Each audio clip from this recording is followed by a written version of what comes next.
السلام علیکم دوستوں، میں لائی ہوں آپ کے لیے آج کی نئی ویڈیو۔ آج کی ویڈیو میں حضرت عیسیٰ علیہ السلام کی ابلیس سے ملاقات کا واقعہ بیان کروں گی۔ واقعہ کچھ اس طرح سے ہے کہ حضرت عیسیٰ علیہ السلام کی ملاقات ابلیس سے ہوئی۔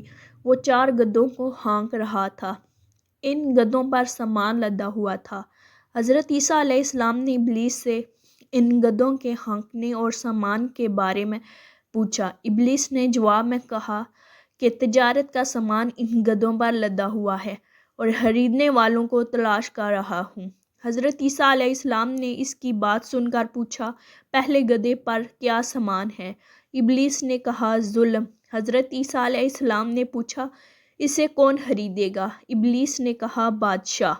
دوسرے گدھے کے بارے میں پوچھا کہ اس پر کیا لدا ہوا ہے؟ ابلیس نے کہا، حسد۔ حضرت عیسیٰ علیہ السلام نے پوچھا، کون خریدے گا اسے؟ شیطان کہنے لگا، علماء۔ حضرت عیسیٰ علیہ السلام نے پوچھا، تیسرے گدھے پر کیا لدا رکھا ہے؟ شیطان ابلیس کہنے لگا، خیانت۔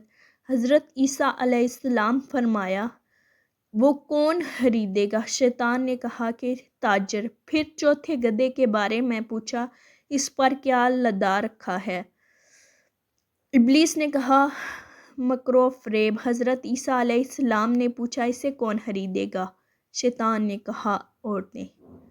امید کرتی ہوں آج کا یہ واقعہ آپ کو کافی سبق آموز لگا ہو۔ ایسے ہی کچھ مزید واقعے سننے کے لیے میرے چینل کو سبسکرائب کریں تاکہ ہر آنے والی نئی ویڈیو آپ تک پہنچتی رہے۔